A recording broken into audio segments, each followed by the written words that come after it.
Hi, this is Ramachandran from onlinemathfora.com. In this video, we are going to see some complex problems on quadratic equations and how they can be solved easily. Okay, in this video, we are going to see the problem that is solve for x. The question is 4 to the power x negative 3 times 2 to the power x positive 2 positive 2 to the power 5 is equal to 0. So this is a problem we are going to see in this video, that is how this problem can be solved. So it's the given quadratic, actually the given equation is a little bit different from the ordinary quadratic equation. So that will be in the form of x square positive bx positive c is equal to 0. But the equation what we have in this question, 4 to the power x negative 3 times 2 to the power x positive 2 positive 2 to the power 5 is equal to 0, is a little bit different from that. Okay, so it's not a problem to solve this one. Okay, now I'll show you how this problem can be solved using quadratic equations. And one more important thing students have to consider here, it's not a decimal. So it is 3 times 2, it's not 3.2, not something like that. It is 3 times 2 because most of the students misunderstand when they see this question. That is 3.2. So it's not like that, that is 3 times 2. Okay students, now I'll show you how to solve this problem. So the first thing what I'm going to do is I'm just going to write the first step. Here we have 4. Instead of 4 I'm just going to write 2 to the power 2. So because the value of 2 to the power 2 and 4 both are equal, so instead of 4 I'm just going to write 2 to the power 2. I tell you the reason bit later for why I'm writing 2 to the power 2 instead of 4. Since we have power x, the same x to be applied for 2 to the power 2, negative 3 times so I'm just going to write 2 to the power x positive 2 as 2 to the power x times 2 to the power 2 positive. The value of 2 to the power 5 will be 32.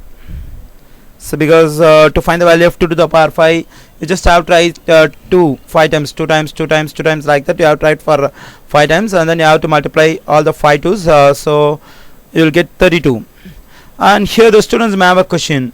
Sir, how can you write that 2 power x positive 2 as 2 to the power x times 2 to the power 2? So here at the power we have 2 terms are added. So at the power whenever 2 terms are added, so we can write the base 2 separately for x and separately for 2 and then we have to multiply so those 2. So that is what I have done in this step. So that is like the formula in indices, that is like a to the power m times a to the power n. We will be writing as a to the power m positive n.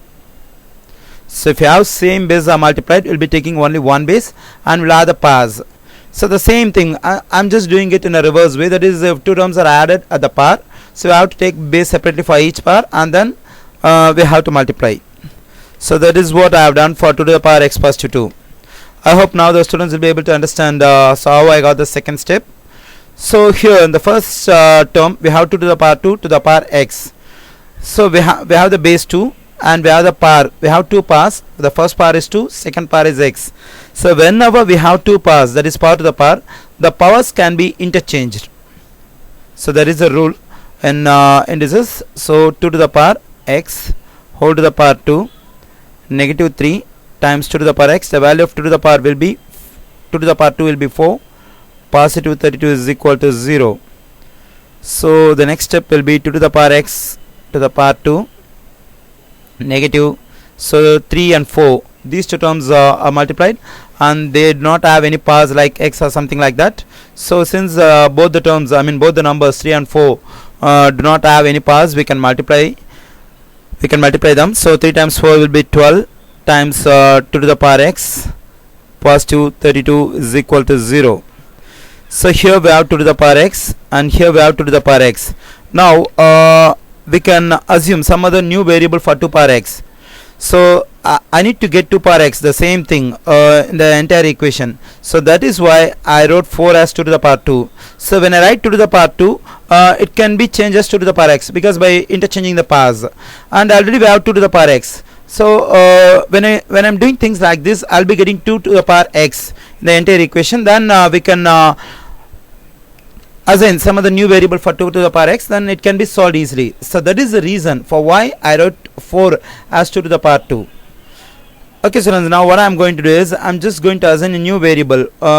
Let p is equal to 2 to the power x. That is, I assume 2 power x is equal to p. So in my next step, what I have to do is, instead of 2 power x, I'm just going to write p. So for this 2 power x, I'm going to write p. Since we have square for 2 power x, we have to take square for p. Negative 12 times, for this 2 power x, we have to take p. Positive 32 is equal to 0. So okay students, now it's clearly a quadratic equation, that is p square negative 12p positive 32 is equal to 0. So this one can be easily solved because already we know the methods to solve a quadratic equation. So the first one is factoring quadratic formula, second one, the third one is completing square. I hope the first method, factoring, can be applied to solve this quadratic equation, that is p square negative 12p positive 32. So okay, let us continue the next step on our next page. Please give me a moment. So the equation what we have is p square negative 12p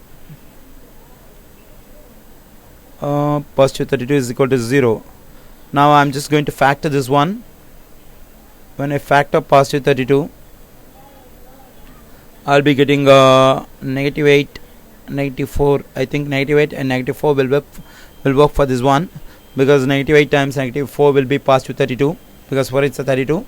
Negative times negative will become positive, and when you add negative 8 and negative 4, you are getting the middle term, that is the coefficient of p, that is negative 2. So this one is correct. So the two factors are p negative 8, p negative 4 for the given quadratic equation. So either p negative 8 is equal to 0 or p negative 4 is equal to 0. So I'm just going to take positive 8 on both sides. Here positive 4 on both sides. When I do so, negative 4 positive 4 will get cancelled. Here negative 8 positive 8 will get cancelled. So p is equal to, we are getting 8. Here p is equal to, we are getting 4. So actually the new variable p was taken by us. So we should not give our answer in terms of p, because p was not given in the question, it was taken by us.